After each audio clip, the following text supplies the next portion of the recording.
There is no doubt that something has gone terribly wrong with the world. A small percentage of its population do control the fates of nearly everyone else, and they're doing so in an increasingly disastrous fashion. But it hasn't always been this way. Hey everyone, it's Pirate Girl. Now, if you're here for boat work, there isn't gonna be any this episode because, you know, I feel like I've done a lot of boat work just to get her mobile. And so I felt like I deserved to take my boat on a little trip. We're free. Here we go. Out here into the deep water, where we're gonna talk about the kind of deep ideas that really get me excited. I'm gonna tell you about this amazing book that I've read. Let's go below and I'll tell you all about it.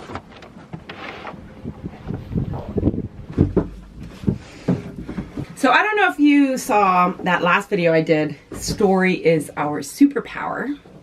If you haven't watched it, I'm gonna put the link right up there. But that pertains to this. I'm gonna call this my story series. And in that video, I talk about how story is actually the mechanism that has allowed humans to take over the world. And ultimately, story is going to be the thing that allows us to change. You see, we are at a crossroads.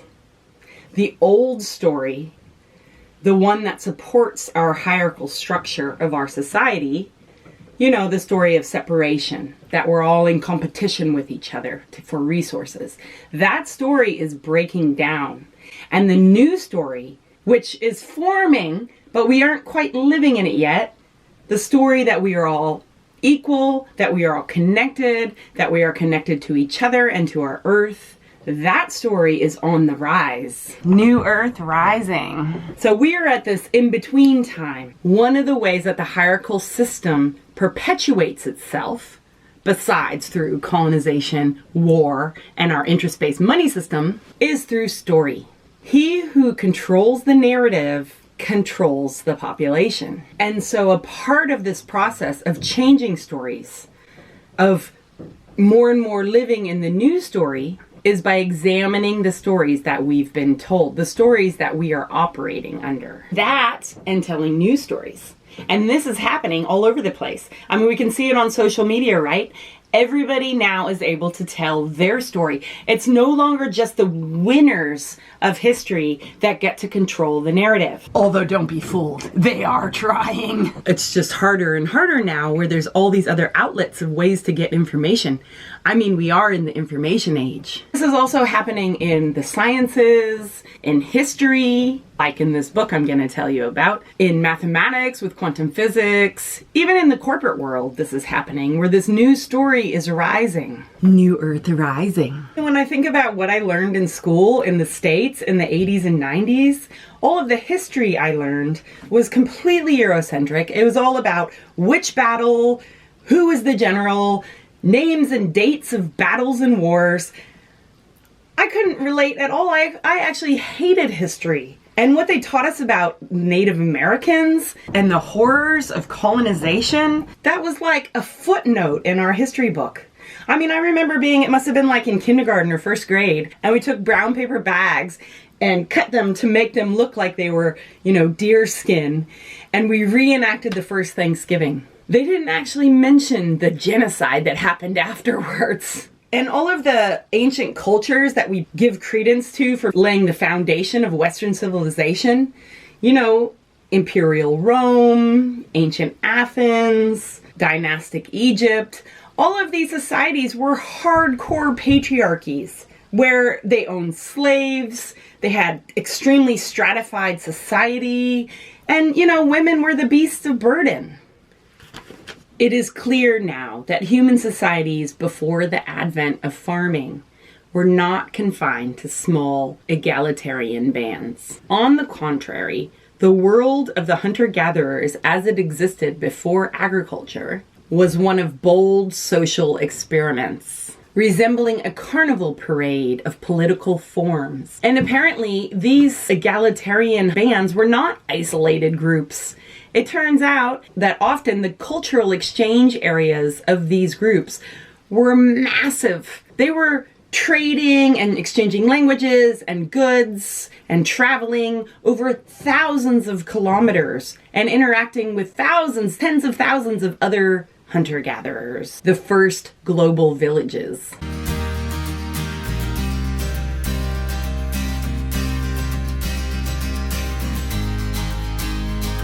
And that is why this book, The Dawn of Everything, A New History of Humanity, is mind-blowing. David Wengrow is an archaeologist, and David Graeber, the late great, is an anthropologist. He was also an anarchist in the true sense of the word.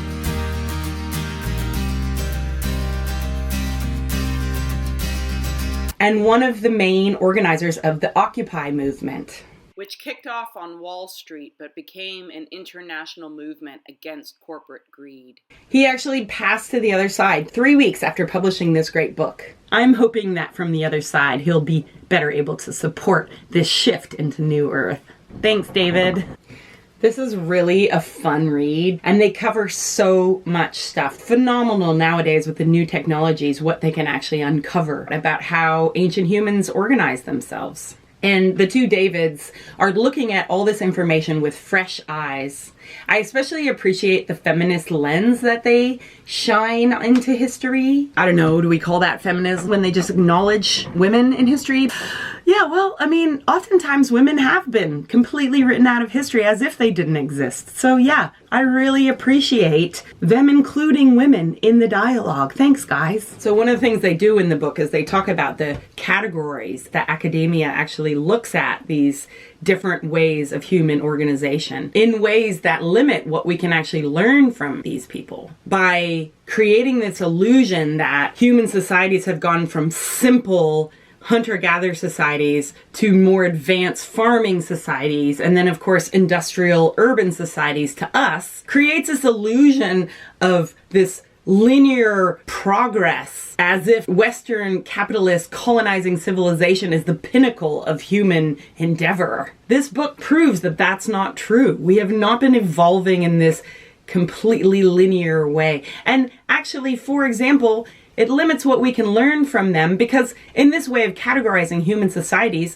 that means that the Native Americans were not farmers, and so they were very simple, primitive peoples. And because of that, we have not had to listen to them, respect them, or learn anything from them. That's really part of the old story, this story of progress, that as we get more and more technologically advanced, that is going to improve the lives of everyone. Now, that might be true if you're rich and you live in a Western culture, but if you live in, say, Syria, or if you're poor and black in America, you might not agree with that. The story of progress is bullshit. I think we can do better. There is so much in this book. I'm not even going to try to cover it all, but I highly recommend reading it. And if you're not a reader, check out some of David Wengrow's talks. He gives all of this archaeological evidence. It's really fascinating stuff. I'm not saying I completely agree with every single thing in this book. I have a few things I would argue. The one thing I really want to focus on is this thing that completely blew my mind about this book, is that we can thank the Native Americans for the Enlightenment. You know, the Enlightenment, the philosophical movement that kicked off in the 16th and 17th centuries in Europe, that have given us such ideas as equality, fraternity, liberté, the movement that sparked the French Revolution and then sparked the American Revolution. So much of how we live nowadays and our concepts of freedom, of the pursuit of happiness, of the idea that vigorous debate is crucial to a healthy democracy, those ideas stem from the Enlightenment. And it turns out it was the Native Americans who inspired the Enlightenment. Many influential Enlightenment thinkers did in fact claim that some of their ideas on the subject were directly taken from Native American sources. Even though, predictably, intellectual historians today insist this cannot really be the case. This book reminds us, when it comes to matters of personal freedom, the equality of men and women, sexual mores, popular sovereignty, or even, for that matter, depth psychology, Indigenous American attitudes, pre-colonization are likely to be far closer to the reader's own than 17th century European ones.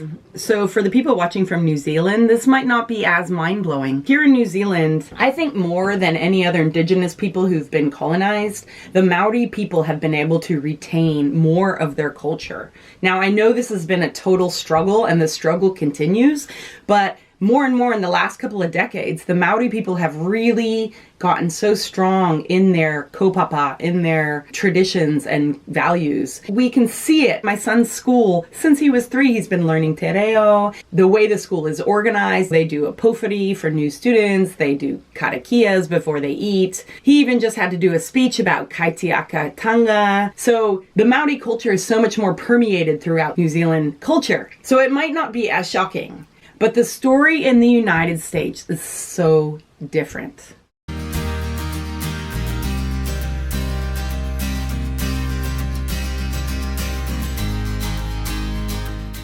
There were these really intelligent thinkers pre-colonization that actually influenced world culture. I mean, it doesn't surprise me, but it's fucking mind-blowing. During the 15th and 1600s, there are all these travelogues and accounts from Jesuit monks coming back to Europe, telling about these new societies that they were encountering. So this was written by Father L'Allemand, noted of the Wendat in 1644. I do not believe that there is any people on earth freer than they, and less able to allow the subjugation of their wills to any power whatsoever. So much so that the fathers have no control over their children, or captains over their subjects, or the laws of the country over any of them, except insofar as each is pleased to submit to them. There is no punishment which is inflicted on the guilty, and no criminal who is not sure that his life and property are in no danger.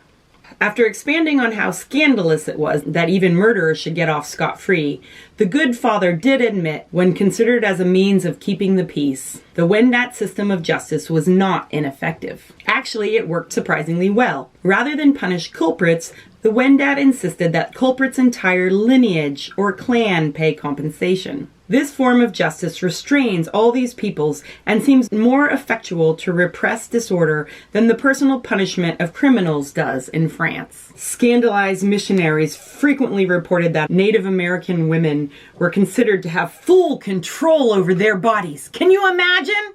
Full control over your body? That's outrageous. And that therefore unmarried women had sexual liberty and married women could divorce at will. This for the Jesuits was an outrage. Then along came the book, Curious Dialogues with the Savage of Good Sense Who Has Traveled, which was published in 1702. This book was based on 4 conversations between Kadiaronk and La Hontan, in which Kadiaronk gives this extreme critical eye on European politics, health, sexual life, and religion.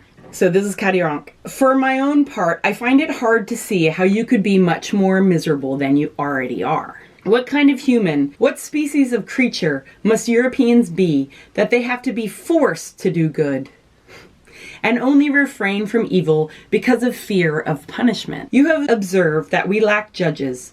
What is the reason for that? Well, we never bring lawsuits against one another. And why do we never bring lawsuits? Well, because we have made a decision neither to accept or make use of money. And why do we refuse to allow money into our communities? The reason is this: we are determined not to have laws. Because since the world was a world, our ancestors have been able to live contentedly without them. I have spent 6 years reflecting on the state of European society, and I still can't think of a single way that they act that is not inhumane.